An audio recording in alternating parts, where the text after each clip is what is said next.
So the other night I was watching a football game or something on TV, and a lady came up to me, my older dog, who's, I'm guessing she's like 9. We got her from a rescue. She's a sweetheart. She's my golden child. Doesn't do anything wrong, unlike Hype here, who's licking my foot right now. And her breath just kind of started to stink a little bit. And she's prone to needing a little bit of dental work here and there, so I took a look at her teeth, and she's got just a little bit of tartar buildup, and I think that's the cause of some of her stanky breath. So I thought it was a good opportunity for me to videotape what the heck we're gonna do for the procedure, so that way clients can find out what we do on their dogs whenever we do a dental procedure. So I'm gonna try to take you through the process step by step so you guys can get a little taste of what your dog's gonna go through. Lady, you ready for your dental today? Huh? You ready to go get your teeth cleaned up? Yes, sweetheart. Hype, you're always ready for everything. Camden, how's that waffle? It's good. Good deal. Hype, leave him alone. Last night we stopped giving her food. We took up any food that she had left sometime between 8 and 10 o'clock, so that way she would be fasted today for anesthesia. And this morning she can have water, just no food, just no breakfast, no treats or anything. None of Camden's waffle over here. And I'm gonna take her to the clinic. We're gonna start out all of our procedures over there. Okay. Camden, are you taking before and after pictures?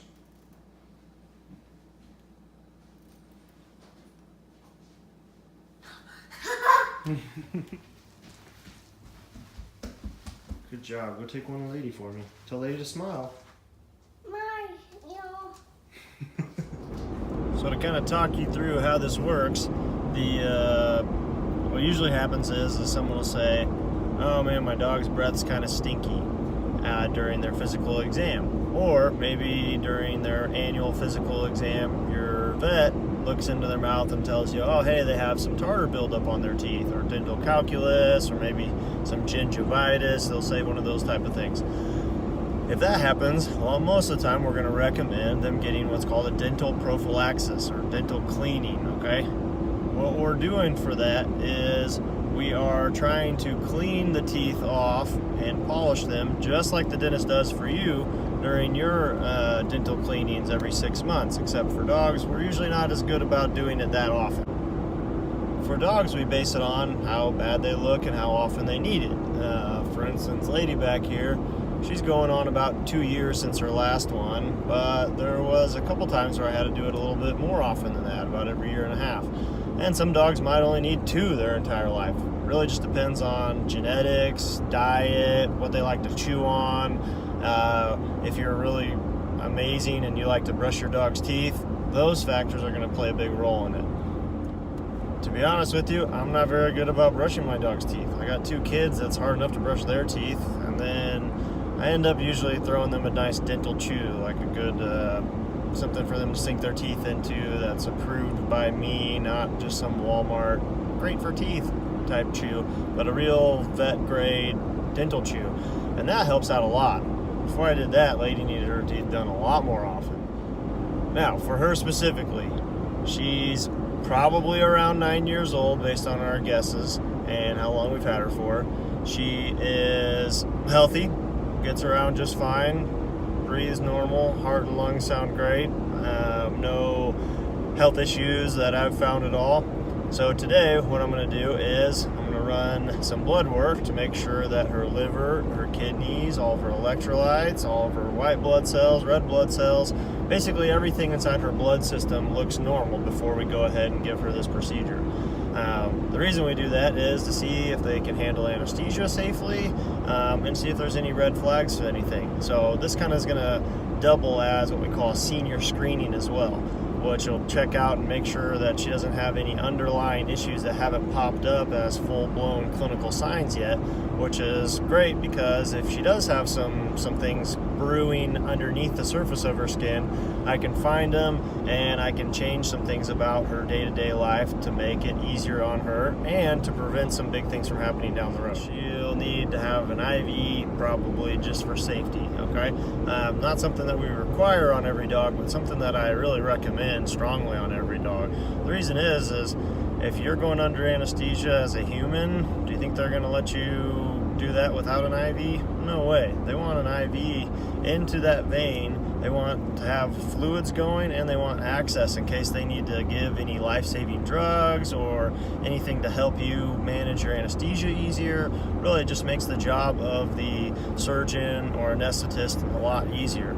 And for dogs, in order to save on costs, a lot of times people will skimp on that, and that's okay if that's all they have. But really, the best thing would be to have an IV fluid going, IV fluids going for them right during the procedure, before and afterwards. Once I figure out that the blood work looks good and she's ready to go, and then I feel that she's safe and we're going to get her IV going and everything, we go ahead and give her a dose of what's called a pre-anesthetic drug.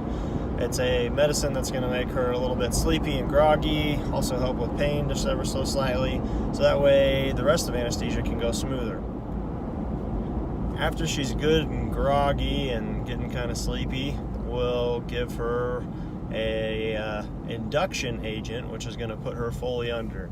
Just like if you've ever gone under anesthesia, the nurse, she goes in and tells you, okay, I'm going to give you some medicine, put you to sleep, and count backwards from 10, and you'll wake up after the procedure. So usually you get 10, 9, 8, 7, you're dead asleep.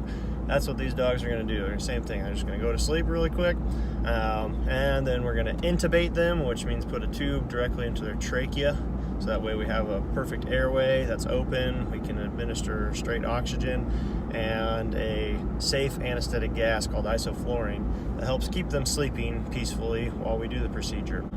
The reason we need them sleeping during the procedure, we can't just do it while they're awake, is because we use an ultrasonic scaler, which helps us get off the tartar, and a polisher, and there's just a lot of things going on inside their mouth. And one, we want it safe for them and have their airway open in case any of the liquid goes the wrong direction.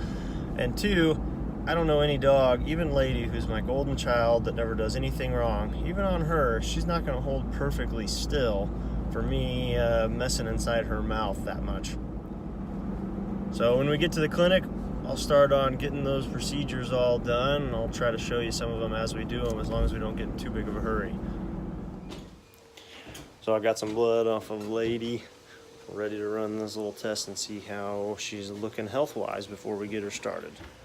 Alright, got Lady's results back. They look super good, so she's looking healthy enough to get this dental like we're planning on. Okay, so we got the IV placed and flowing. Lady's on the table here, ready for her dental cleaning. So I'm gonna go ahead and get her all cleaned up, ready to go, and we'll examine anything, see if there's any teeth that need to come out too, in case she's got any bad infections that I couldn't see before.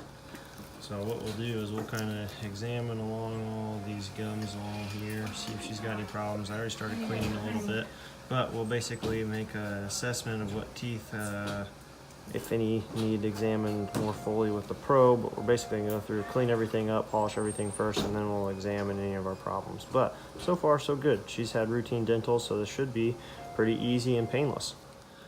So I've cleaned some of the teeth. What I'm gonna do is show you kind of what we're doing here. This brown kind of junk that's stuck to the tooth there, we're gonna sit here, we're gonna turn on our ultrasonic scaler, and we'll work off some of that calculus, and you'll see it just kind of breaking away. Now we don't want to spend too long on one tooth because it'll increase the heat and it can be uncomfortable for them even though they're sleeping. So you'll see me kind of bouncing around before it's all the way clean. We'll switch to another one, and then we'll work our way amongst all the teeth till we get them all clean, kind of switching back and forth. And you see all that? We got all the grime off of there. I'll do another little quick clean on a few of the other little spots, and we'll get it perfect. We just got to take our time with this and make sure we don't miss anything. And we'll get just underneath the gum line there. You saw just a tiny bit of blood. That's normal from her having a little bit of dental disease, and that's why we want to do these dentals more often. So we got everything cleaned up, and now we're going to start the polishing part. So what we'll do is get a little bit of polish on there, and then just gently work our way across these teeth, getting all surface of it. Not doing too much because we'll again make it uncomfortable for Lady, but just enough like your dentist would on those tooth surfaces. All right, lady's all cleaned up. She's just sucking on some oxygen until she's ready to fully recover.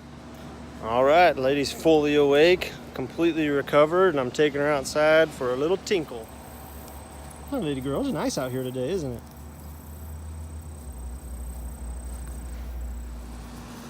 Good girl, lady girl. Good girl, huh? Yeah. Look at these fresh, clean teethers. All right. Beautiful. Yes, that's a good girl. That's a good girl, sweetie. So to recap, fasted her the night before, came in this morning. We open at 8:30. That's when surgery check-in is. You'll fill out some paperwork with the technician, choose some options. Then we'll get them all cleaned up and ready to go, usually before noon. And then they're just gonna recover over the afternoon until about 4 or 5 o'clock when they'll be ready to go home. So all in all, they go home the same day that they have the procedure. You saw a lady, she's acting perfectly normal, and she's happy to be headed home and with a lot better looking teeth and a lot better smelling teeth.